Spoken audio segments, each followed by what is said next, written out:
ভারত এবং বাংলাদেশের পরিস্থিতি সম্ভবত সামনের দিকে একটা ছোটোখাটো হলেও একটা যুদ্ধের দিকে মোড় নিচ্ছে। ভারতের তরফ থেকে যে সমস্ত আয়োজন আমরা দেখতে পাচ্ছি, তাতে কিন্তু সেটাই মনে হয় যতদিনে যে মমতা ব্যানার্জি পশ্চিমবঙ্গে ক্ষমতায় ছিল ততদিন কিন্তু ভারত নানা রকম উস্কানি সত্ত্বেও, বাংলাদেশের মধ্য থেকে অনেক উস্কানি সত্ত্বেও ভারত কিন্তু একেবারে চুপচাপ ছিল, ধৈর্য ধারণ করছিল। এবং কেন করছিল সেটা এখন বোঝা যায়। ওই যেহেতু ২৬ সালে পশ্চিমবঙ্গে ইলেকশন ছিল এবং বিজেপি মনে করেছিল যে সেই ইলেকশানে এই ভারত বাংলাদেশের উত্তেজনা, বিশেষ করে বাংলাদেশের তরফ থেকে যে ধরনের উস্কানিমূলক কথাবার্তা, এটা বিজেপিকে ক্ষমতা আসতে সাহায্য করবে, এই জন্য তারা চুপচাপ ছিল।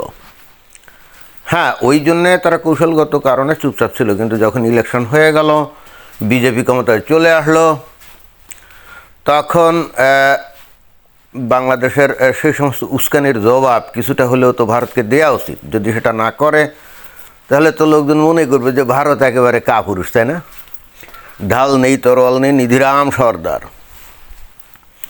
সুতরাং আমার কাছে কেন জানি মনে হচ্ছে ভারত একটা ছোটোখাটো হলেও বাংলাদেশের সাথে যুদ্ধে জড়াতে চায় এখন, এবং তার লক্ষণগুলো অত্যন্ত স্পষ্ট। এই যে শুভেন্দু অধিকারী ক্ষমতায় যাওয়ার পরপরই এই যে ভারত বাংলাদেশের সীমানা অঞ্চলে, যেখানে আগে মমতা ব্যানার্জির আমলে জমি দিত না ওই যে বেড়া দেওয়ার জন্যে, এসে প্রথম দিনই তো ডিক্লারেশন দিল যে ৪৫ দিনের মধ্যে জমি দিবে, এবং কিছু জায়গায় জমি দিয়েও দিল। এবং ওই ভারতের বিএসএফ তারা কিন্তু ওই সীমানা অঞ্চলে গিয়ে মাপজোক করে কিন্তু অলরেডি সীমানা দেওয়া শুরু করেও দিয়েছে।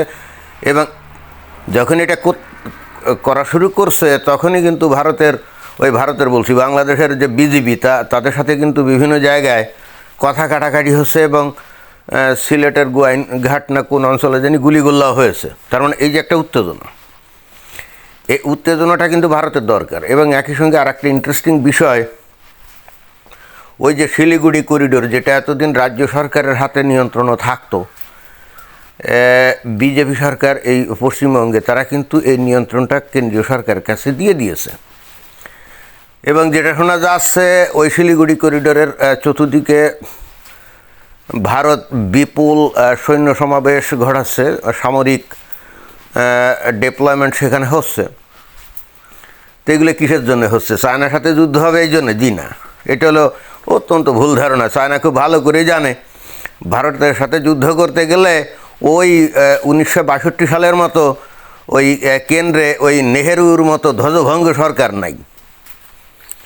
এখন প্রচণ্ড জাতীয়তাবাদে উদ্বুদ্ধ একটা সরকার, এই বিজেপি, ভারতের ক্ষমতায়, এবং তাদের অস্ত্র সক্ষমতা চায়নার থেকে কম না।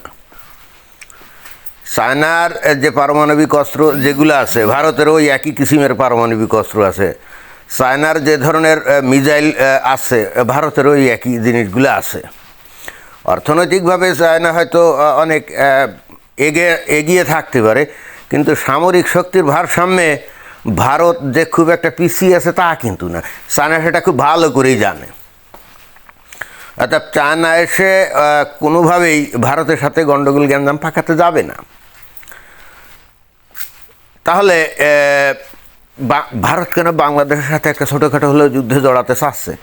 এর একটা অন্যতম কারণ হচ্ছে, সম্ভবত ভারত চিন্তা করছে যে গত ১.৫ বছর যে অন্তর্বর্তীকালীন সরকারের সময় যে উস্কানিমূলক কথাবার্তা বাংলাদেশের তরফ থেকে বলা হয়েছে, এবং ভারত দেখছে যে কী ভয়ঙ্কর রকমভাবে বাংলাদেশের মানুষ ভারতকে ঘৃণা করে।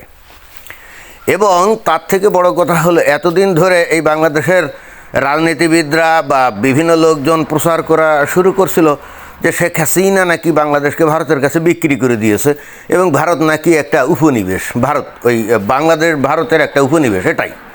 কিন্তু বাস্তবে যখন দেখা গেল যে কোনো কিছুই না, তো এই ধরনের যে অপপ্রচার, প্রোপাগান্ডা দীর্ঘদিন ধরে এই যে বাংলাদেশের লোকজন ছড়িয়ে ভারতের বদনাম করছে না, তো এই ধরনের একটা বদনাম যে করলো, তার তো একটা ফলাফল আছে, কনসিকুয়েন্স আছে। এবং যখন নাকি বাংলাদেশ এই যে অন্তর্বর্তীকালীন সরকার কথা নেই বার্তা নেই আমেরিকার সাথে চুক্তি করে বস্তুত সত্যিকার অর্থে এখন কিন্তু বাংলাদেশ আমেরিকার উপনিবেশ, রাইট? তো আমেরিকার উপনিবেশ যখন হয়েই গেল, আর আমেরিকার পরামর্শে যখন পাকিস্তান ভারতে ওই বাংলাদেশের মধ্যে ঢুকে আইএসআই ইত্যাদি ইত্যাদি যে সমস্ত আছে, এবং পাকিস্তানের সাথে যেহেতু বাংলাদেশের দরম মহরম শুরু হয়ে গেছে, তাহলে সেটা তো ভারত ভালো চোখে দেখবে না। এদিকে পাকিস্তান যে বাংলাদেশের সাথে দরম মহরম দেখাচ্ছে, এটা যে বাংলাদেশের সুবিধার জন্য তা কিন্তু না। বস্তুত পাকিস্তান চায় তারা যেমন ভিখারি রাষ্ট্র, তারা যেমন দেউলিয়া রাষ্ট্র, বাংলাদেশটাকেও তারা ভিখারি এবং দেউলিয়া করতে চায়। এই জন্যে তারাও মানে চাচ্ছে যে বাংলাদেশকে ভারতের বিরুদ্ধে উস্কে দেওয়া, যাতে ভারত আক্রমণ করে অন্তত কিছুটা হলেও অর্থনৈতিক এবং সামরিক ক্ষতি করতে পারে। এটা হলো পাকিস্তানের উদ্দেশ্য। পাকিস্তানের উদ্দেশ্য এটা না যে বাংলাদেশের মমিন মুসলমানরা এবং তারা মমিন মুসলমানরা ভাই ভাই, অতএব বাংলাদেশকে ব্যবহার করে 7 সিস্টার্স আলাদা করে দিয়ে ওখানে কিছু স্বাধীন দেশ তৈরি করবে, জি না। এই কাজে যদি তারা সফলতা লাভ করতো তাহলে অতীতে বহু সুযোগ ছিল, কিন্তু সেগুলো তারা করতে পারে না। আর এখন তো একেবারেই পারবে না, কারণ এখন যে বা যারাই এই কাজটা করতে চাইবে, আমি যদি মানে তাত্ত্বিকভাবে যদি ধরি যে চায়না এই কাজটা করতে চায়, তাহলে চায়নাকে অবশ্যই ভারতের সাথে সর্বাত্মক যুদ্ধে লিপ্ত হতে হবে। হ্যাঁ, সর্বাত্মক যুদ্ধে লিপ্ত হতে হবে। এবং সেক্ষেত্রে চায়না যদি মনে করে যে ভারতের বিশাল ক্ষতি করবে আর তাদের কিছুই হবে না, জি না, চায়নারও সমান ক্ষতি হবে। এবং চায়না সেটা খুব ভালো করে জানে। অর্থাৎ চায়না ভিতরে ভিতরে যদি ওই পাকিস্তান বা বাংলাদেশকে ব্যবহার করে ওই 7 সিস্টার্স আলাদা করে দেওয়ার যদি তাদের ষড়যন্ত্র মনে মনে থাকেও, হ্যাঁ এটা হয়তো থাকতেই পারে, কিন্তু তাতে সফল হবে না ওই কিছু বিরক্ত করা ছাড়া। কিন্তু মাঝখান দিয়ে বাটে পড়ে যাবে বাংলাদেশ যদি পাকিস্তান, এবং এখানে খুব ইন্টারেস্টিং একটা ব্যাপার, এই আমেরিকার শত্রু হলে কি চায় না, রাইট? কিন্তু ভারতকে উত্ত্যক্ত করার ব্যাপারে এই চায়না এবং আমেরিকা কিন্তু এক কাট্টা, মানে এইখানে কিন্তু এরা দুইটাই একই ধরনের ধারণা পোষণ করে। তাহলে কথা হচ্ছে যে উপরে ভারতের সাথে আমেরিকার বন্ধুত্ব, ডোনাল্ড ট্রাম্প নরেন্দ্র মোদীকে বন্ধু টন্ধু ইত্যাদি ইত্যাদি বলে, আবার অ্যাট দ্য সেম টাইম ভারতকে উত্ত্যক্ত করতে কী কারণে চায়? এর একটা অন্যতম কারণ হচ্ছে ঐতিহাসিক কারণটা হচ্ছে এই ভারত একসময় ব্রিটিশ উপনিবেশ ছিল না, আর এই ব্রিটিশ উপনিবেশের লিগাসি তো ধারণ করে আমেরিকা।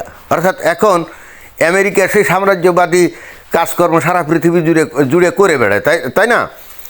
তো আমেরিকা বা ব্রিটিশ এরা কখনোই চায় না যে ভারত অর্থনৈতিক এবং সামরিক শক্তির দিক দিয়ে এমন পর্যায়ে চলে যায় যারা নাকি তাদের ওই প্রাক্তন প্রভুকে চ্যালেঞ্জ জানাতে পারে।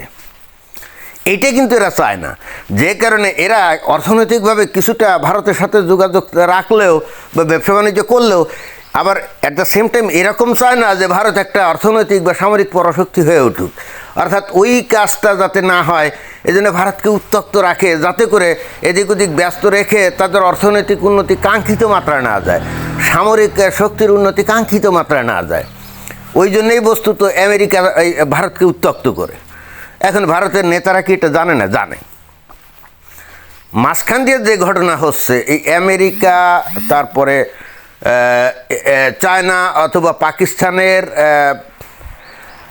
নানা রকম এই যে ষড়যন্ত্রের কারণে বাংলাদেশ যদি তাদের ফাঁদে পা দেয়, এবং অলরেডি পা দেয় কি অলরেডি দিয়েছে, বাংলাদেশ অলরেডি কিন্তু তাদের ফাঁদে পা দিয়েছে, দিয়ে ভারতকে কিন্তু উত্ত্যক্ত করার কাজ কিন্তু গত 2 বছর ধরে করছে।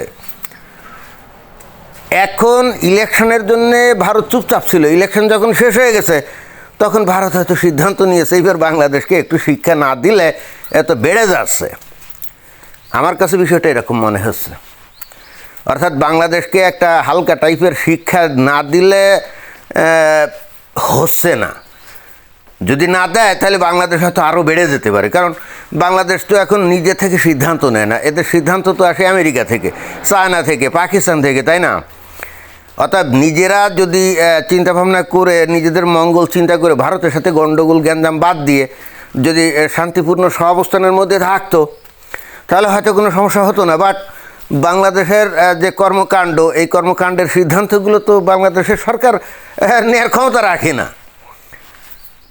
অর্থাৎ বাংলাদেশের সরকার বা বাংলাদেশে গেছেন দাবার ঘটি, তাকে যেভাবে চালাচ্ছে সেইভাবে চলছে, তাই না? আর তাতে করে ভারতের সাথে উত্তেজনা তৈরি হচ্ছে, আর ভারত চিন্তা করেছে ঠিক আছে ভালো কথা, এইটাই তো সুবর্ণ সুযোগ। ওদের যখন গায়ে সিট বিড়ানি শুরু হয়ে গেছে মানে বাংলাদেশের, তাহলে এই চান্সে একটা শিক্ষা তাদেরকে দিতে হবে এবং দিয়ে বাংলাদেশকে বুঝাতে হবে যে তোমাদের চিড়বিড়ানিতে তোমাদের উপর একটা শেষা যদি আমরা দিই, তোমাকে বাঁচাতে আমেরিকা এগিয়ে আসবে না, চায়না এগিয়ে আসবে না, ও পাকিস্তানও এগিয়ে আসবে না। পাকিস্তান যতই বাংলাদেশকে সুড়সুড়ি দিয়ে ভারতের বিরুদ্ধে লেলিয়ে দিক না কেন, ভারতের সাথে যদি একটা যুদ্ধ বাংলাদেশে শুরুই হয়, তো পাকিস্তান কি বাংলাদেশকে বাঁচানোর জন্য আসবে নাকি? জি না,